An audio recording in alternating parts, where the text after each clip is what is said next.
এখন আমি এই ভিডিওটাই রিক্রিয়েট করব। প্রথমে শটটা আমার নেওয়া হয়ে গেছে, এবার সাজুগুজু করব, শাড়ি পরবো, তারপরে আমি দেখাবো তোমাদের যে এই ভিডিওটা আমি কিভাবে শ্যুট করি। তো চলো আগে রেডি হওয়া যাক। এই ট্রানজিশনটা বানানোর জন্য কিন্তু আমার কাছে সেম টু সেম শাড়িও আছে, মানে এক্স্যাক্ট সেম টু সেম হবে কিনা জানি না, কিন্তু দেখো প্যাটার্নটা অনেকটা একই। তো চলো, তো অফ ক্যামেরায় করে ফেলেছি, কিন্তু আমার এখন টেনশন হচ্ছে যে আমার মেকআপটা টিকবে কিনা, কারণ এতটা গরম। আমার ফ্যান রয়েছে ওই পেছনে, আর আমি এখানে বসে মেকআপ করছি যাতে তোমাদের ভালো একটা কন্টেন্ট দিতে পারি।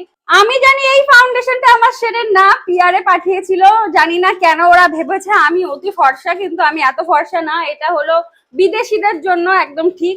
দেখো কতটা শার্প হয়ে গেছে, এখান থেকে খুনও করা যাবে, এতটা চোখা। এবার করবো আই শ্যাডো। আর আমি দেখেছিলাম দিদিটা কিন্তু এখানে টানা টানা কাজল দিয়ে চোখ করেছিল, তাই ওপরের মেকআপটা হালকা রাখবো আর নিচে কিন্তু টানা টানা চোখ করবো। তো এখন একটা ইলিউশন ক্রিয়েট করবো যাতে আমার চোখগুলো একটু বড় বড় লাগে। এভাবে নেব। এ মা, মাকড়সা, মাকড়সা কোন জায়গাতে আসলো? গাইস, মেকআপ ডান, সবকিছু ডান, লাইটিং সেটআপও ডান। এবার হাতে আলতা পরার পালা। সুন্দর এটা দিয়ে করেছি।